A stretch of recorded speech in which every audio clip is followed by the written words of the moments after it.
Welcome to this webisode edition of Talking Points. I'm Michael Furnari. On January 1st, the state of New York passed a new set of laws regarding a reform to the cash bail system. Now, weeks later, analysts and lawmakers are getting a better sense of what this reform is going to mean for the state's criminal justice system. Joining us now are Talking Points analyst Natalie Fahmy and Bond Photos. So Natalie, give me a quick brief on this. What is cash bail, and what is this new set of reforms going to mean for that system?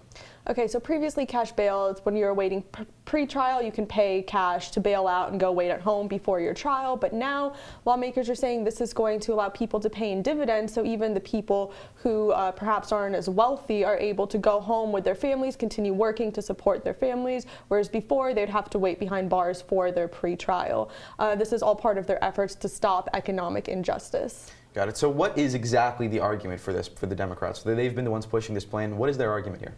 So, according to the Democrats, it proposed inequality as it pretty much allowed those who were able to pay for the cash bail, the richer individuals of our communities, to walk free. However, it locked away those who are unable to pay, the less fortunate, into prisons where they are taken away from their lives and their jobs. So this has been a very controversial issue. Criminal justice reform usually is. So what are the arguments here? What has been the kind of the interplay between both sides here?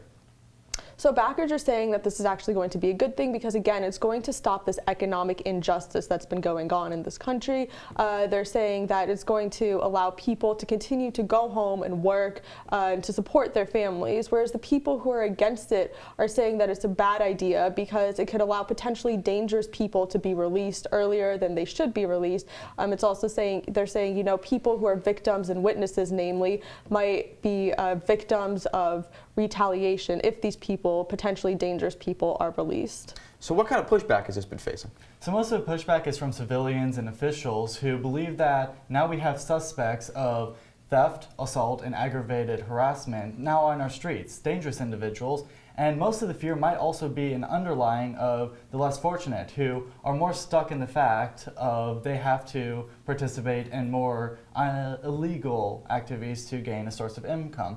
According to District Attorney of Chautauqua County, Patrick Swanson, someone who deals in drugs is not someone who, once arrested, will just go back and pretty much find a legal employment opportunity.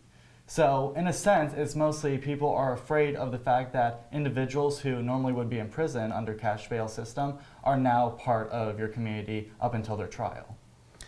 So New York is not the first state to do this. California and New Jersey have also implemented similar plans. How have those fared? What have the results been in those states, and what does this mean for New York State?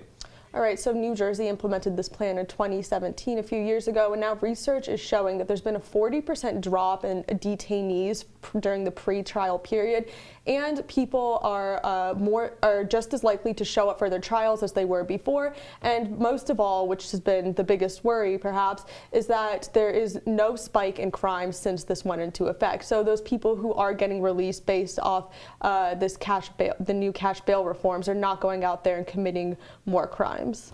Thank you very much, guys. This is certainly an issue that's going to affect a lot of people here in New York State.